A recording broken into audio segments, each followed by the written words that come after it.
Hey, my lovely ones, and welcome to the magic of December.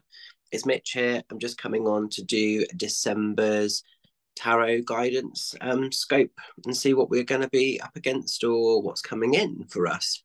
I just want to say before we look at the cards for this month ahead, um, I just want to say a massive thank you to Bex, who has recently opened a brand new beautiful witches space in Frome, Somerset, which is Carpe Noctem, which is Seize the Night. I found that out. And it was just absolutely amazing to be part of the opening day yesterday in Frome, Somerset. I got the opportunity to connect and to read for some amazing souls, some beautiful people, and there was just so much love, so much magic, so much energy coming in from the spirit world. So if you came to sort of have readings in yesterday in Frome, Somerset, thank you very, very much. If you can hear any sort of clanking, by the way, apologies. It's just my husband. He's in the other room preparing our roast dinner for later on today. Got to have a cheeky roast on a Sunday, haven't you? So apologies if you can hear him in the background. But yeah, thank you so much to everybody that came along and that got involved. And I think that the shop is going to be a massive, huge success and just a really, really beautiful addition to Frome Town Centre. So if you have yet to go there, if you get the opportunity to, absolutely 120% go along, get involved, because there's going to be some really cool magic that takes place over there over the coming weeks and months ahead. Sorry, I've got something in my eye. Bear with me. My eyes feel like really sore today. Okay, so as ever, let's have a look at December. Let's see where the energies are taking us. We've made it to the final month of the year, and let's see what's going on. So I'm going to work with Tarot of the Old Path to do our opportunities, any obstacles, and any lessons coming in. And then usually I would follow through with my Wizard Within Oracle deck, but that has decided to go for a cheeky walk somewhere. It's really weird. My Wizard Within Oracle deck and my Guided Pause Tarot, both my copies, are nowhere to be seen. So I'm thinking, have I left them at some sort of venue and not known about it? Or have they just gone for a little bit of a cheeky mystical walk? I don't know where they are at the moment. I can't find them anywhere. So, but I'm a firm believer that they will turn back up when they're meant to. So I have sent an intention out this morning for those to be sort of retrieved wherever they may be. And if I have misplaced them, I'll just have to obviously reinvest it in my decks. So it's absolutely fine. But because I haven't got my Wizard Within Oracle to hand at the moment, I thought instead, as it's December, it's the last month of the year, that I would give a conclusion card from this deck, which is The Power of Surrender, which is by Judith Orloff, MD. So I thought this is going to be quite a cool one, just to give us an overall theme or message or conclusion for the year. So these are the cards. So let's give them a knock. Let's give them a shuffle. Let's just see what the energies are for this December for our opportunities, any obstacles, and any lessons coming in. So just channeling these cards for the highest of good. Let's see where the energies are taking us.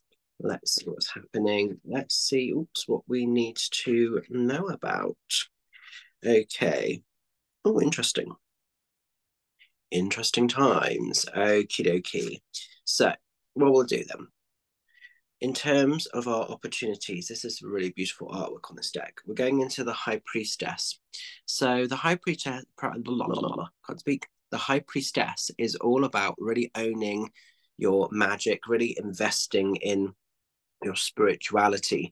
It could be for some of you that you're really opening up to the beginning stages of a spiritual journey.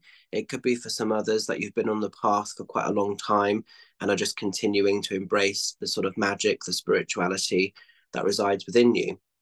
This is quite an important time to really trust your intuition. So it might be that some of you, as we're going into the final year, have really been getting quite a lot of sort of intuitive dreams or downloads of energy, or just a heightened awareness of spirit world and something more than this physical existence. But what's also great with the High Priestess card is she can kind of be connected to two worlds, to two walks of life at the same time.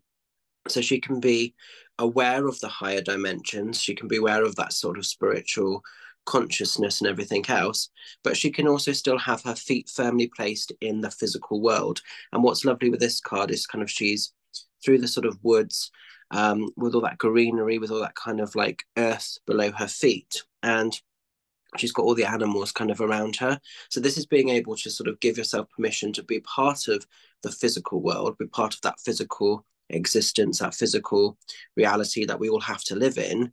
But you can be conscious, you can be spiritually awoke, you can have magic residing within you. And it's something that nobody has to sort of steal or take away. So I also see this as quite an important time for sort of self-acceptance, for self-awareness. So maybe some of you are just really giving yourself permission to surrender and have your spiritual journey, your spiritual experiences, if that has been coming in.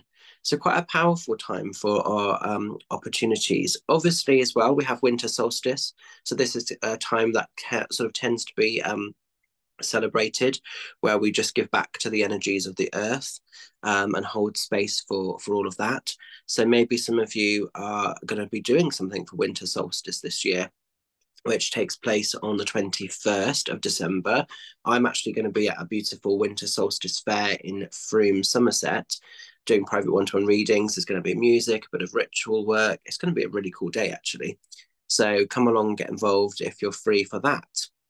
But whatever you're doing, opportunities, the high priestess, believe in the magic, receive the magic, and really sort of noticing those signs, those energies from a higher place, a higher source. It's a time of real awakening, I think, for a lot of people with this first card.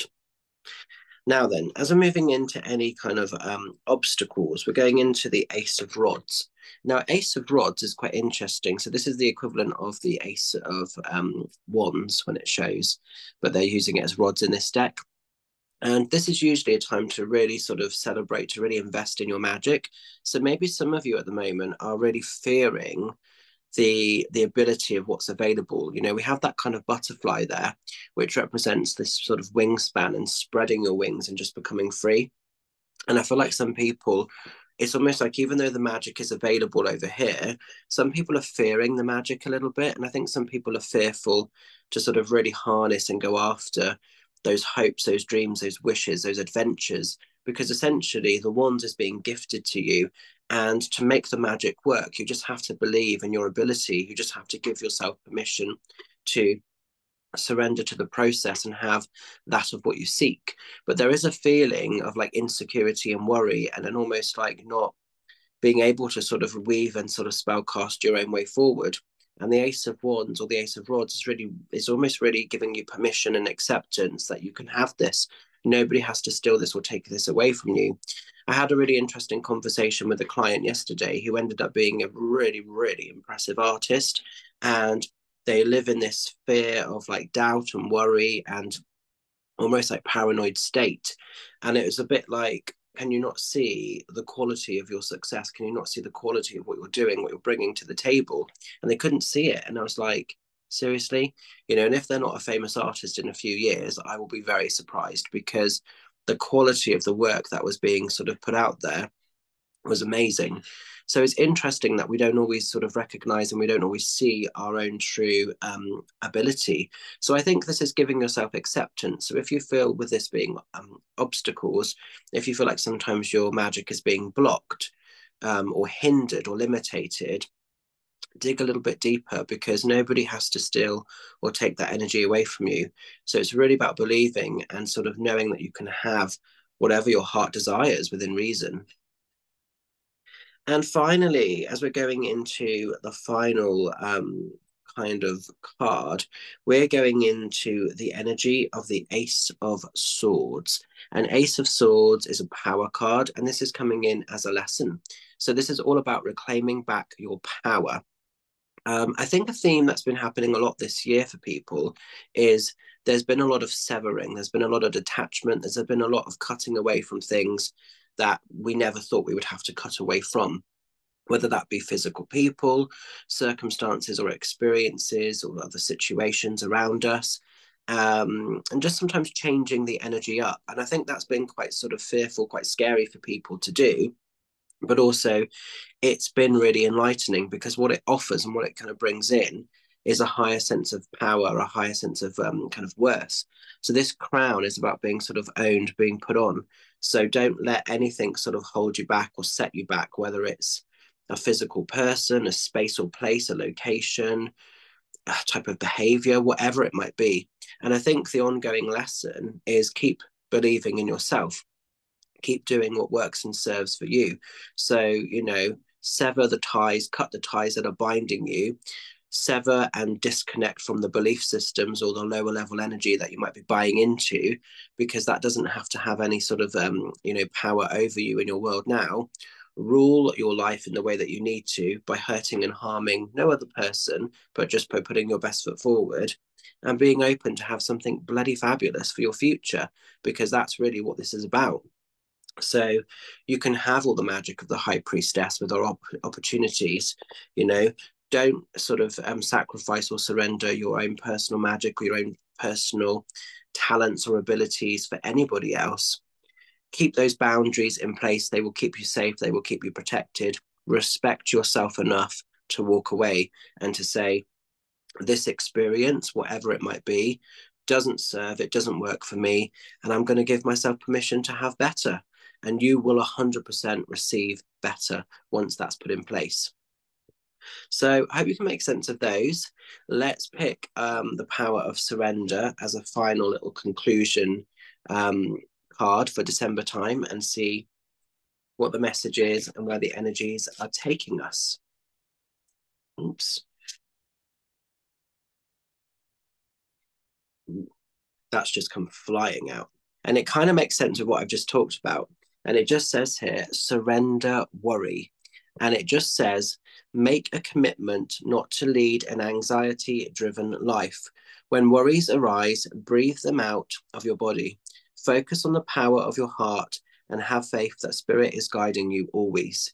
So even if things are not understood, even if things are not maybe the finished article, there is a plan, there is something going on behind the scenes, even if it doesn't always feel like it in those moments. And we can worry ourselves, into an early grave, but it's not really going to change anything. Those experiences will still have to play out the way that they have to play out.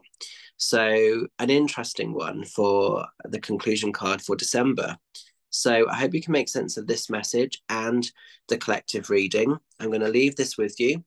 Just a couple of cheeky shouts to say that on Saturday, the 14th of December, it's the last date of my Spirit Magic tour. I just want to say an absolute huge thank you to everybody that's come to support the tour this year. Also want to say a huge thank you to all of the venues that have allowed me to demo there in the first place, and for Spirit entrusting me to bring forward evidence and messages that they are safe and secure beyond this physical world. So if you've enjoyed the tour, thank you so, so much. The last date is Saturday, the 14th of December, and I'm teaming up with the beautiful Amy Michelle and Zoe Mullings, and we are giving you a sort of medley of mediumship. So it's going to be our Christmas special. It's happening over in Henstridge Village Hall. I think we've got about 18 tickets left now. So come along, get involved. It's going to be fantastic. So I'm really buzzing for that one. And then I also have a cheeky winter solstice market fair that I'm doing. I've got some afternoon spaces left for private one-to-one readings. That is going to be happening down in Frome Town Centre at the Bennett Centre, which is happening on winter solstice, the 21st of December. So come along, see me there. Mum will also be there with her stall and some other fabulous, beautiful people. So come along, get involved if you're free. It's a free entry event, 10 o'clock until 5 o'clock. So looking forward to that. And then I'm going off grid. I'm going to have a Christmas time period off, and I will be looking forward to catching up with you all in the new year. So an interesting time. Also, I'm currently working on my Spirit Magic tour for 2025. The dates that are sort of some preset and done are on my website already, and ticket links are on there. If they're not on there, they will be on there very soon. But keep an eye out for some more cool spaces and locations coming for next year. So some really, really exciting stuff. But I just want to say, if you have supported me this year in any way, shape, or form, and if my work has empowered you or just given you a reason to keep going, And thank you so, so much, because that is my message always, whether it's through my readings direct or my demo nights, or even listening to my part of my collaboration of Never Cross a Witch Bitch podcast. The message that I try to give to all of the people that I touch and to work with is to feel better than when I first found you. So I really hope that that is something that you can take from my work. So keep shining bright. Have an amazing December time. Look after yourselves, and I will see you very soon. Take care. Much love. Bye for now.